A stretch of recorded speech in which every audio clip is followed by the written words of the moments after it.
Hi viewers, welcome to our channel. ప్రస్తుతం మనతో పాటు భరద్వాజ్ గారు సీనియర్ జర్నలిస్ట్ ఉన్నారు. వారితో ఒకసారి మాట్లాడదాం. సో నమస్కారం సార్. నమస్తే అండి. సార్, నిన్న శ్రీరామనవమి సందర్భంగా వైసీపీ అఫీషియల్ ట్విట్టర్ హ్యాండిల్ నుంచి శ్రీరామనవమి శుభాకాంక్షలు తెలియజేస్తూనే జగన్మోహన్ రెడ్డి గారి గురించి కొన్ని ట్వీట్లు చేసింది. ఆయన హిందూ ధర్మ పరిరక్షణ మొత్తం తన పాలన అంతా ఆ విధంగానే సాగింది. ఆయన కూడా హిందూ ధర్మ పరిరక్షకుడు అంటూ చెప్పుకురావడం చూసాము. దానికి కౌంటర్‌గా టీడీపీ నుంచి కూడా చాలా పోస్టులు వచ్చేసాయి. అంటే ఆయన హయాంలో హిందూ దేవాలయాలపైన ఎటువంటి దాడులు జరిగాయని చెప్పేసి వాళ్ళు కౌంటర్లు వేశారు. కానీ ఇప్పుడు జగన్మోహన్ రెడ్డి గారు ఈ విధంగా హిందూ ధర్మ పరిరక్షకుడు అని చెప్పుకోవడం వెనుక ఏదన్నా వ్యూహం ఉందా అని చర్చలైతే జరుగుతున్నాయి సార్. దానికి సంబంధించి మీరేం చెప్తారు సార్? అసలు హిందూ ధర్మము లేకపోతే సనాతన ధర్మము అనగా ఏమిటి అనేది ముందుగా ఆలోచిస్తే మనం కేంద్ర ప్రభుత్వ విధానాలకు సాగిలపడటమే సనాతన ధర్మంగా ఒక్క మాటలో చెప్పుకోవచ్చు. ఇక్కడ జగన్మోహన్ రెడ్డి గారి పరిపాలనలో చాలా అంటే మతపరమైనటువంటి దుర్మార్గాలు అనేకం జరిగాయి అనేటువంటి ఒక సెంటిమెంట్ని రెచ్చగొట్టడానికి రకరకాల ప్రయత్నాలు జరిగినాయి. ఆయన పరిపాలన తర్వాత అంటే కూటమి ప్రభుత్వం అధికారంలోకి వచ్చాక తిరుమల లడ్డూ వివాదం మనం చూసాం. అక్కడ కల్తీ నెయ్యి వాడకం వెనకాల ఉన్న ఇది. అలాగే టీటీడీలో ఉన్నటువంటి చాలామంది అన్యమతాలకు చెందినటువంటి ఉద్యోగస్తులు ఇలా రకరకాల విషయాలు పైకి తీసి అతని మీద దాడి చేసేటువంటి ప్రయత్నం జరిగింది. అయితే ఈ దాడి కాన్షియస్గా జరుగుతోంది. తనని హిందూ సమాజం నుంచి ఎలిమినేట్ చేయడానికి ఒక ప్రయత్నం జరుగుతోంది అనేది జగన్మోహన్ రెడ్డి ఫీల్ అవుతున్నాడు. జగన్మోహన్ రెడ్డి మాత్రమే కాదు, వైసీపీ కోర్ లీడర్స్ ఎవరైతే ఉన్నారో వాళ్ళందరూ కొంచెం సఫికేట్ అయ్యారు ఆ టైంలో. అయితే దాని నుంచి ఎలా బయటపడతాం ఏమిటి అనే దానికి సంబంధించి వాళ్ళ రూట్స్ వాళ్ళకు ఉన్నాయి. అదే సమయంలో అక్కడ అన్యమత ప్రచారానికి అవకాశం కల్పించారు. ఇలా రకరకాల వ్యవహారాలు ముందుకు తీసుకొచ్చారు. అయితే వీళ్ళకు ఉన్నటువంటి బలమైన అస్త్రం ఏంటి వీళ్ళ చేతుల్లో? ఇప్పుడు దళిత వాడల్లో ఆలయ నిర్మాణాలు చాలా జరిపారు టీటీడీ ఆధ్వర్యంలోనే. అలాగే చాలా ప్రాంతాలలో ఆలయ నిర్మాణం అంటే చిన్న చిన్న గుళ్ళు కట్టారు. ఆ నిర్మాణాలన్నీ మేమే చేశాం కదా అని క్లెయిమ్ చేసుకుంటున్నారు. ఇప్పుడు పరిస్థితి ఎలా తయారైందంటే ఎవరి మీద అయినా సరే హిందూ వ్యతిరేకాన్ని ముద్రేస్తే అటు మెజారిటీ ఓట్లకు దూరం అయిపోతాడనేటువంటి భయం రాజకీయ పార్టీల్లో మొదలై వీళ్ళందరూ కూడా దాని ముందు సాగిలపట్టడానికి సిద్ధపడిపోతున్నారు. అందుకని ఈ విమర్శని ఏదో పద్ధతిలో అడ్డుకోవాలి. ప్రజల మనసుల్లో అది రిజిస్టర్ కాకూడదు.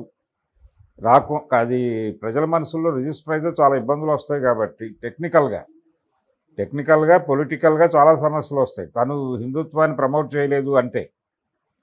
అందుకని హిందుత్వం ముందు మోకరిల్లటానికి సిద్ధంగా ఉన్నాడు జగన్మోహన్ రెడ్డి అనేది ఎస్టాబ్లిష్ చేయాలి.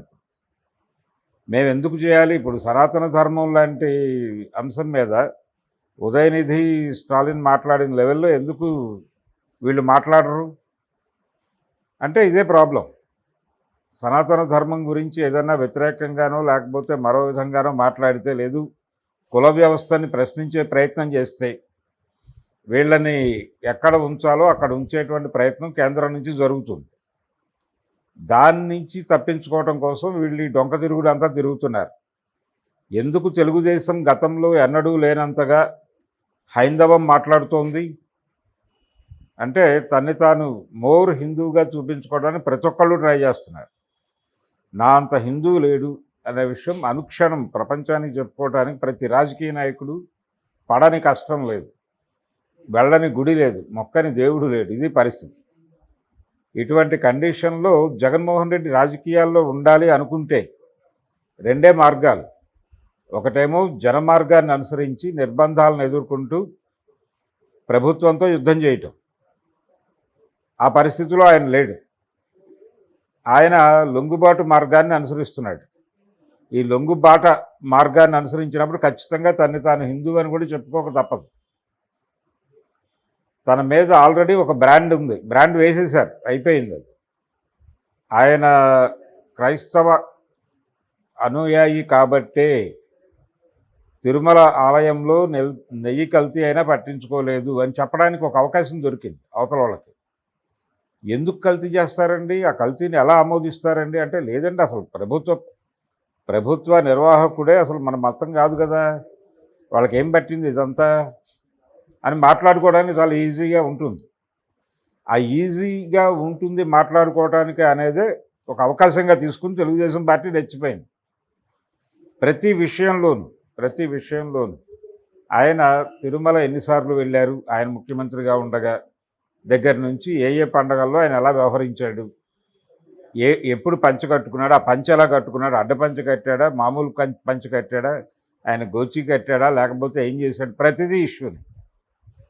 ప్రతిదీ ఇష్యూ చేసి గొడవ చేశారు కదా. ఆయన మాట్లాడే సందర్భాలు, ఆయన మాట్లాడే పద్ధతి మీద ఇలా తన్ని కార్నర్ చేయటం ద్వారా తమని తాము మోర్ హిందూగా చూపించుకోవడానికి ఆ రెండు పార్టీలు ప్రయత్నం చేసినాయి. బీజేపీ కాదు కానీ తెలుగుదేశం, జనసేన రెండు ఆయన గెటప్లు వేసి, ఆయన ఒక తరహా కాస్ట్యూమ్స్, తర్వాత బొట్లు, హెయిర్ స్టైలు, ఇదంతా తన గెటప్ ద్వారా మోర్ హిందూగా కనిపించే ప్రయత్నం పవన్ కళ్యాణ్ నిరంతరం చేస్తూ ఉంటాడు.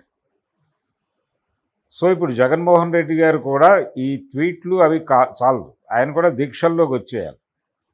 ఆయన కూడా ఇమ్మీడియట్గా దీక్షలు చేపట్టి ఆలయాలు ఏమైపోతున్నాయి, ఆలయ పరిరక్షణ ఏది, అసలు ఆలయాలు ఇప్పుడు నేను కట్టినటువంటి ఆలయాలకు ధూపదీప నైవేద్యాలు లేవు అని చెప్పి ఆయన ఇమ్మీడియట్గా రంగంలోకి దిగి కాషాయం కట్టుకొని పూనకం వచ్చినట్టు ఊగిపోయి, నా డబ్బులతో నేనే ప్రతి గుడికి వెళ్ళి నూనె పోసి దీపం పెడతాను లాంటి ప్రోగ్రాం ఏదైనా తీసుకుంటే తప్ప ఆయన తన హిందుత్వం నిరూపించుకోలేని పరిస్థితి.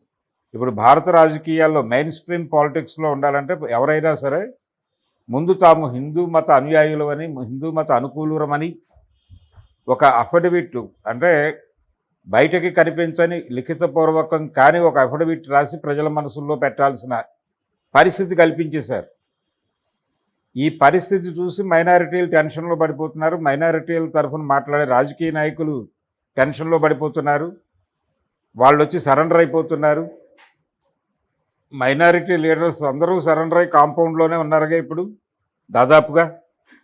ఆ లెవెల్ టెర్రరైజ్ చేయటం అనేది జరిగిపోయింది.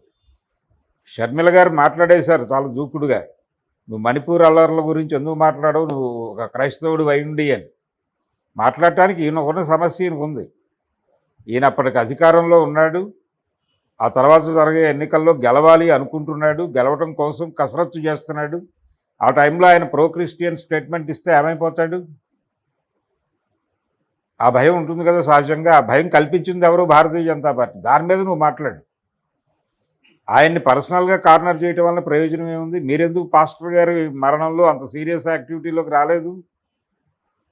ఆ లిమిటేషన్ మీకు ఉంది కదా. అందుకని భారతదేశ సమాజంలో రాజకీయాలని మతం శాసిస్తున్న మాట వాస్తవం. ఆ మత శాసన అనుకూల రాజకీయాల్లో బతకాలి అనుకుంటే ఖచ్చితంగా సరెండర్ అయి బతకాలి. ఆ సరెండర్ అయి బతకడానికి అలవాటు పడ్డాడు జగన్మోహన్ రెడ్డి.